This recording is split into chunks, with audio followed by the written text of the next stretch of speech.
Hello and welcome to our Listen and Learn series of the Fueling Creativity in Education podcast. This is a special series for winter 2026. And as a reminder, these Listen and Learn series is part of our interchange as we move from one season to another season. And this Listen and Learn series is super duper special because we are recording it live at the National Association for Gifted and Talented Conference in Pittsburgh, Pennsylvania. And Matt and I this week, we've done some scholarly work that's about our upcoming book, 10 Actions to Fuel the Future Creative. So be on the lookout for that link. And this Listen Learn series is all about capturing some moments we've had with some scholars and practitioners, and even a past guest we've had on the show who was fantastic, to talk about the latest and greatest of what's happening in creativity and gifted education.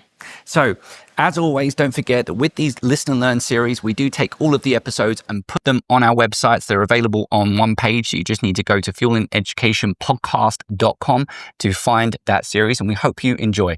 My name's Dr. Matthew Worwood. And my name is Dr. Cyndi Burnett.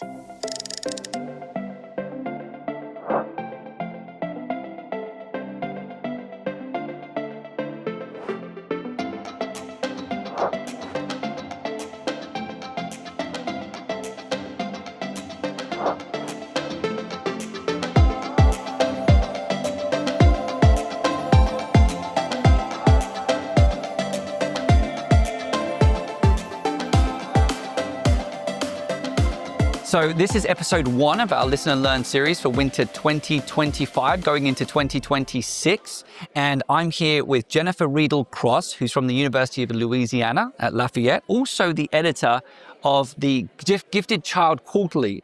And so we've been wandering around, and I saw you, Jennifer, and full disclosure, the first thing that came to mind was the transformational creativity, which is something that we've spoken about on the show, and we've also been grateful to have Dr. Robert Sternberg on the episode as well. But here you are talking a little bit about that eminent creativity, doing a study to kind of see the journey towards those eminent creatives. And in terms of helping the world, you're focusing on animals, which of course we know there's so many young children in the classroom love animals. So I was wondering if you could first of all just tell us a little bit about what you're presenting here and that transformational creativity piece. Okay, so I'm delighted to tell you about my study. It's a case study of a friend of mine who was a retired anthropology professor at the university where I used to work at William and Mary, and she has reached a level of eminence that I felt was really important to study. I could never understand how she got there. How did she get to the level where she had almost 4 million views on her TED Talk? How did she get a TED Talk? Who gets a TED Talk? I don't know anybody like that. So I wanted to understand that better. And the way I looked at it, this case study we looked through her life experience, and I discovered that she had gone through 2 formal paths of talent development, which is not what we normally think about. We normally think about developing one domain of talent, which would be this formal anthropologist development. She developed through her K-12 science experience. She went into pre-med in college, but she actually hated that. And she ended up discovering biological anthropology, became a professor at William and Mary after having some fantastic and incredible experiences in the wilds of Africa, observing primates. And she wrote books along the way. She won teaching awards as a professor at William and Mary. She did one of the great courses in evolution. It's just incredible the influence she had in her academic life. She did lots of academic writing. She ended up at this point where all her writing and speaking is about animal justice. But she got there primarily because she went through this informal talent development path, which led her to be a science communicator. She, as a child, was writing newsletters for her neighbors in the community. She was a newspaper editor in her high school. She wrote letters to the New York Times and book reviews for the book review feature of the New York Times. She started writing articles for the public and speaking to the public and getting lots of invitations, things like this she also did. I can't remember, but she did all kinds of amazing features for her public speaking about animals. And she got there. She was an NPR science columnist, which gave her great experience because weekly she had to write about science, things she didn't understand for the public. And this ended up getting her to this point where she had influence. If she'd only gone this way, the public would never have known about her, probably. She'd have maybe had a little bit of accolades, but not much. She had influence because of her informal development of talent. And she, in the process of learning, she changed her beliefs about animals. She didn't stick with her initial belief that animals are objects of study so we can understand humans. She learned that animals have a lived experience and that it is important to understand that and value that, and that it's different in captivity, and animals in the wild have a different lived experience, and she felt that was really important, but not just for primates, who she was studying initially.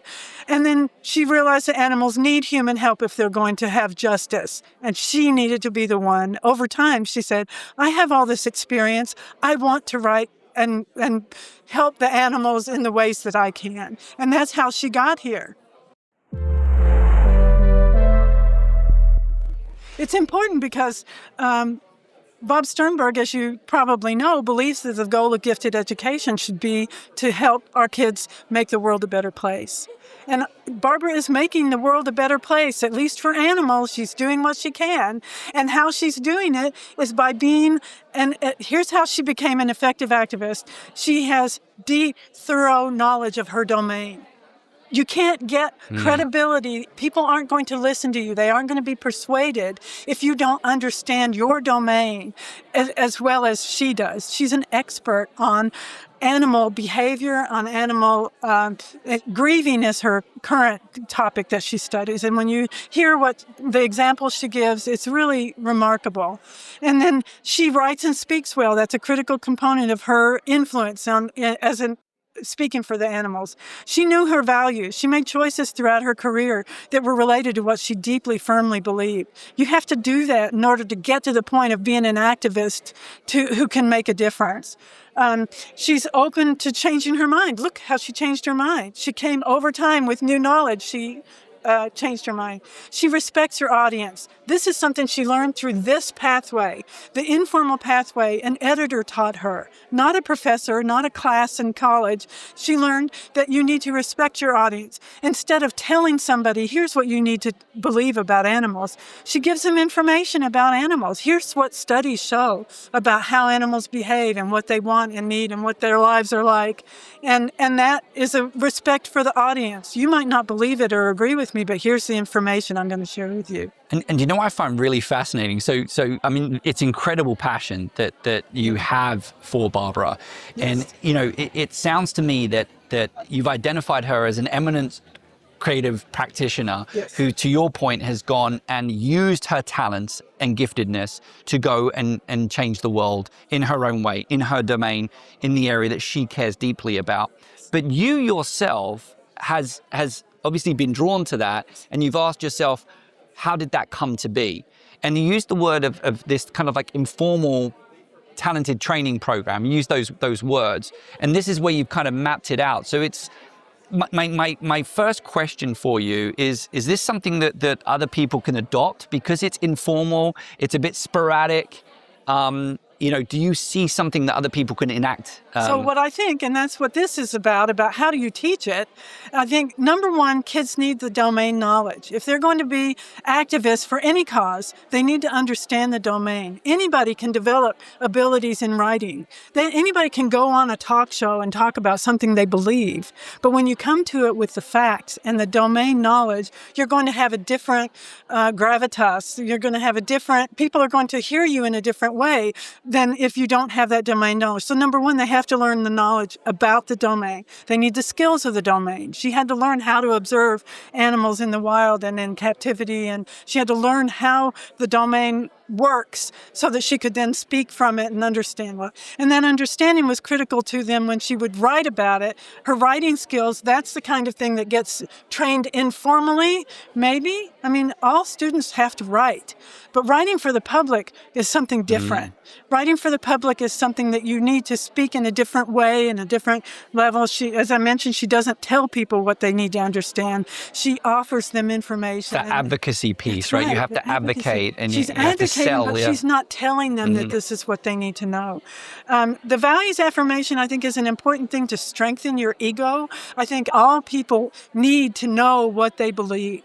And kids can do this. Values affirmation activities are wonderful activities that can be done with your students to help them know who they are. It helps them with their identity development. It helps them in, and research has shown that it can actually help them in their achievement that's unrelated to the values. Showing them multiple perspectives. So if you show them multiple perspectives, it'll help them see that they can change their minds, and it can show them to be respectful of another audience. You have to know that, and then teach them their own internal and external resources. What do they have that they can rely on? Somebody criticizes what I just wrote. If somebody comes up to me I'm speaking on a panel and they challenge what I've just said, how do I come back at them in a way that's going to be respectful of them and show that I am in charge because I know.